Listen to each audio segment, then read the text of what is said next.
सोनू और गुड्डी अपनी माँ के साथ पार्क में गए हुए थे। तभी पिंकी को पार्क के कोने में लगा हुआ एक झूला नजर आता है, जहाँ पर कोई भी बच्चा नहीं झूल रहा था। सोनू, वो देख, वो झूला खाली पड़ा हुआ है, चलना हम उधर झूल कर आते हैं। अरे उधर कोई भी नहीं है, अंधेरा भी है, मैं तो इधर ही खेलूंगा।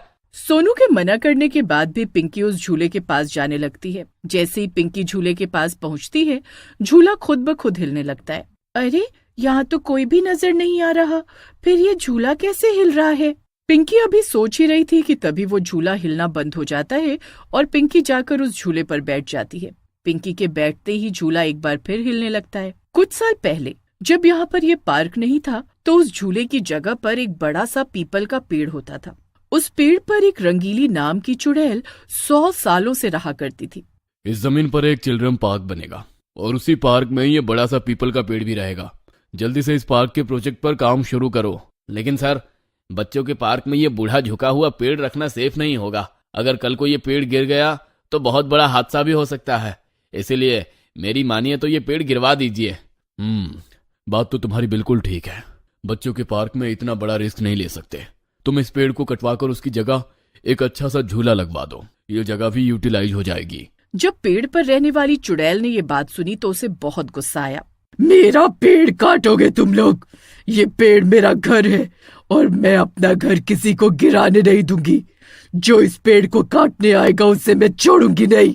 अगले दिन कुछ मजदूर पेड़ काटने आते हैं और कुल्हाड़ी से पेड़ पर वार करने लगते हैं। जैसे ही मजदूर कुल्हाड़ी से पेड़ के तने पर वार करते हैं, पेड़ का ऊपरी हिस्सा टूटकर मजदूर के ऊपर गिर जाता है। अरे मर गया रे! अरे बहुत दर्द हो रहा है, अरे कोई तो मदद करो। मजदूर के चिल्लाने की आवाज सुनकर उसके साथ काम करने आए मजदूर और अस्पताल लेकर भागते हैं। आज उनका काम मजदूर को चोट लग जाने के कारण रुक गया था। लगता है ये लोग ऐसे नहीं सुधरेंगे। आज इन लोगों का मैं ऐसा हाल बनाऊंगी कि इस पेड़ के पास आना ही भूल जाएंगे। चुड़ैल जाकर एक मजदूर को जोरदार तमाचा मार देती है। तूने मुझे थप्पड़ मारा ना? अरे तुम्हारा दिमाग खराब है क्या? मैं यहाँ पर अपना काम करने आया हूँ, तुमसे झगड़ा करने थोड़े ना आया हूँ। मैं तुम्हें झापड़ क्यों मारूंगा? देख, झूठ मत बोल, अभी अभी तूने मुझे मारा। अरे काम करने आने से पहले भांग चाट कर आए हो क्या? सुबह सुबह मेरा मूड मत खराब करो, जाकर अपना काम करो। हाँ, पहले मजदूर को समझ में नहीं आ रहा था कि आखिर उसके मुंह पर अभी अभी चाटा मारा किसने। तभी फिर से उसके मुंह पर जोरदार चाटों की बरसात हो जाती है। अरे कौन है यहाँ? कौन मुझे चाटे मार रहा है? कोई दिखाई तो नहीं दे रहा। पहला मजदूर अभी सोच ही रहा था कि तभी कुल्हाड़ी छीनकर चुड़ैल नीचे फेंक देती है। अभी अभी किसी ने मेरी कुल्हाड़ी मेरे हाथ से छीनी है। अरे कौन है यहाँ? दिखाई क्यों नहीं दे रहा? अरे जो भी है सामने आओ ना। क्या हुआ हरिया भैया? अरे आपको भी किसी ने झापड़ मारा क्या? अरे नहीं, झापड़ नहीं मारा, लेकिन मैंने साफ महसूस किया है किसी ने मेरे हाथ से कुल्हाड़ी छीनकर नीचे फेंकी है। कोई तो है यहाँ। मैं भी तो यही कह रहा हूँ ना भाई साहब, मुझे भी कोई बहुत देर से चाटे मार रहा है, लेकिन नजर कोई नहीं आ रहा। अरे भैया, हमको तो लग रहा है कौन भूत प्रेत का साया है इस पेड़ पर। भूत का नाम सुनते ही श्यामू और हरिया की डर के मारे घीघी बन जाती है। अरे भागो रे भागो, जरूर इस पेड़ पर किसी भूत प्रेत चुड़ैल का साया है। भागता कहाँ है? इधर आना, मुझसे मिलकर नहीं जाएगा। हरिया ने देखा पेड़ के नीचे एक खतरनाक चुड़ैल खड़ी हुई है। चुड़ैल को देखकर तो अब हरिया और रामू का सर चकराने लगा था। वो दोनों सर पर पांव रखकर वहां से भाग जाते हैं। हरिया और रामू ठेकेदार को जाकर पूरी घटना सुनाते हैं और दोबारा पेड़ काटने से साफ मना कर देते हैं। जब से पेड़ पर चुड़ैल होने की बात पता चली थी, कोई भी मजदूर उस पेड़ को काटने के लिए वहां जाने को तैयार ही नहीं था, जिस बात से ठेकेदार बहुत परेशान हो गया था। एक दिन ठेकेदार एक तांत्रिक को ले जाकर पेड़ के नीचे हवन करवाता है, जिससे घबराकर चुड़ैल उस पेड़ को छोड़कर सामने वाले पेड़ पर जाकर बैठ जाती है और कॉन्ट्रैक्टर पेड़ को काट देता है और पेड़ काटने के बाद पेड़ की जगह पर एक झूला लगाने के लिए मजदूरों से कह देता है। पेड़ काटने के बाद तांत्रिक और मजदूर वहां से चले जाते। मेरा पेड़ काट दिया, मैं किसी को माफ नहीं करूंगी। मेरे पेड़ की जगह झूला लगाना था ना तुम सबको। ठीक है, आज के बाद जो भी इस झूले पर बैठेगा उसे छठी का दूध मैंने याद ना दिलाया तो मेरा नाम भी पुष्पा नहीं। पिंकी इसी झूले पर आकर बैठ गई थी। जिस जगह पर चुड़ैल का पेड़ हुआ करता था। पेड़ काटने के बाद चुड़ैल झूले पर रहने लगी। पिंकी जैसे ही चुड़ैल के झूले पर बैठती है, चुड़ैल आकर उसके झूले को धक्का देने लगती है, जिससे झूले की स्पीड धीरे धीरे करके बढ़ने लगती है और कुछ ही पलों में इतनी तेज हो जाती है कि पिंकी डर से रोने लगती है।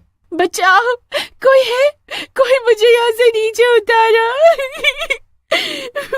पिंकी की चीख सुनकर उसकी माँ दौड़ते हुए उसके पास आती है। अरे बेटा, इतनी तेज झूला झूलने की क्या जरूरत थी? अगर अभी गिर जाती तो कितनी चोट लगती, कुछ पता भी है? माँ, मैंने तो झूले को हिलाया तक नहीं, पता नहीं कैसे अपने आप झूला इतना तेज तेज हिलने लगा। अगर आप मुझे बचाने नहीं आती तो मैं पक्का झूले से गिर जाती और मुझे चोट भी लग जाती। पिंकी को रोते हुए देख उसकी माँ उसे प्यार से चुप कराती है और बाकी बच्चों के पास ले जाती है। पिंकी जाकर सोनू के झूले को जोर जोर से धक्का देने लगती है। अरे पिंकी, क्या हो गया है तुम्हें? मेरे झूले को इतना जोर जोर से धक्का क्यों दे रही हो? अरे मैं गिर जाऊंगा, हटो यहाँ से। सोनू के शोर मचाने पर पिंकी को गुस्सा आ जाता है और वो सोनू को झूले से नीचे धक्का दे देती है। माँ देखो, पिंकी ने मुझे झूले से नीचे धक्का दे दिया। ये क्या कर रही हो पिंकी बेटा? तुमने सोनू को धक्का क्यों दिया? देखो उसे कितनी चोट लग गई है ना। माँ की बात सुनकर पिंकी वहाँ से हटकर दूसरे बच्चों के साथ जाकर खेलने लगती है। सोनू की माँ अभी सोनू को चुप करा ही रही थी कि तभी पार्क में एक और बच्चे के रोने की आवाज सुनाई देने लगती है। ये देखो आंटी, ये पिंकी पार्क में सारे बच्चों को मार रही है। अभी अभी इसने गुल्लू को थप्पड़ मारा है और जब हम लोगों ने इसको अपने साथ खिलाने से मना किया तो पार्क में से उठाकर पत्थर मारने लगी। पिंकी की माँ को समझ में नहीं आ रहा था कि आज पिंकी को हुआ क्या है। पिंकी, ये क्या कर रही हो तुम? चलो माफी मांगो, नहीं तो आज के बाद मैं तुम्हें कभी पार्क में लेकर नहीं आऊंगी। माँ की बातें सुनकर पिंकी की आंखें अचानक से लाल हो जाती हैं और उसका चेहरा एक भयानक चुड़ैल में बदल जाता है। जो भी मेरे झूले पर बैठेगा, किसी को नहीं छोड़ूंगी मैं। चले जाओ यहाँ से, वरना बहुत पछताओगे। पिंकी की ऐसी हालत देखकर पार्क में खेल रहे सारे बच्चे बहुत घबरा जाते हैं। चुड़ैल, मेरी बेटी ने क्या बिगाड़ा है आपका? अरे वो छोटी सी बच्ची है, मैं तुम्हारे आगे हाथ जोड़ती हूँ, मेरी बच्ची को छोड़ दो। अब मैं तेरी बच्ची का पीछा कभी नहीं छोड़ूंगी। जा जाकर सबको कह दे, जो भी इस पार्क में आएगा उसका वही हाल होगा जो तेरी बेटी का हुआ है। पिंकी की माँ रोती हुई अपने बच्चों को लेकर पार्क से चली जाती है। बाकी के बच्चे भी डर कर अपने अपने घरों को भाग जाते हैं और पिंकी फिर से जाकर इस झूले पर झूलने लगती है। पिंकी की माँ गाँव में आकर, अरे शन्नू काकी, शांति बहन इधर आओ, बहुत बड़ा अनर्थ हो गया, कोई मेरी मदद करो। अरे क्यों शोर मचा रही है? क्या हुआ, साफ साफ बताना। काकी, मैं अपने बच्चों को लेकर उस नए पार्क में गई थी, वहाँ पर पिंकी को एक चुड़ैल ने पकड़ लिया है। कोई मेरी मदद करो वरना वो मेरी बच्ची को मार डालेगी। अरे वो पार्क तो कल्लू ठेकेदार ने बनवाया है ना, उसी के पास चलते हैं, चलो। अरे पार्क में जिस जगह पर झूला लगा है उस जगह पर पीपल का एक बहुत पुराना पेड़ था।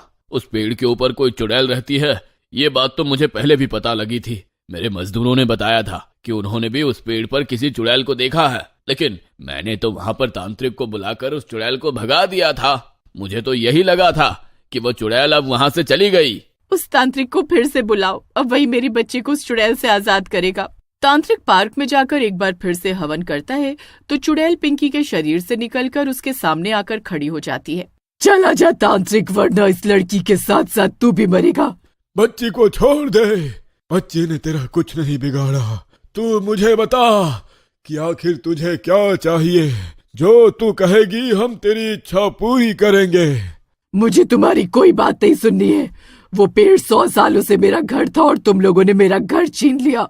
अब मैं किसी को पार्क में नहीं घुसने दूंगी। अब ये पार्क ही मेरा घर है और जो मेरे घर में घुसेगा उसको भुगतना पड़ेगा। तुम पिछले 100 सालों से भटक रही हो। अगर तुम चाहो तो मैं तुम्हें मुक्ति दिलाने में तुम्हारी मदद कर सकता हूँ। तुम सोच लो, तुम्हें सदियों तक इस पार्क में भटकना है या मुक्ति पाकर इस दुनिया से मुक्त होना है?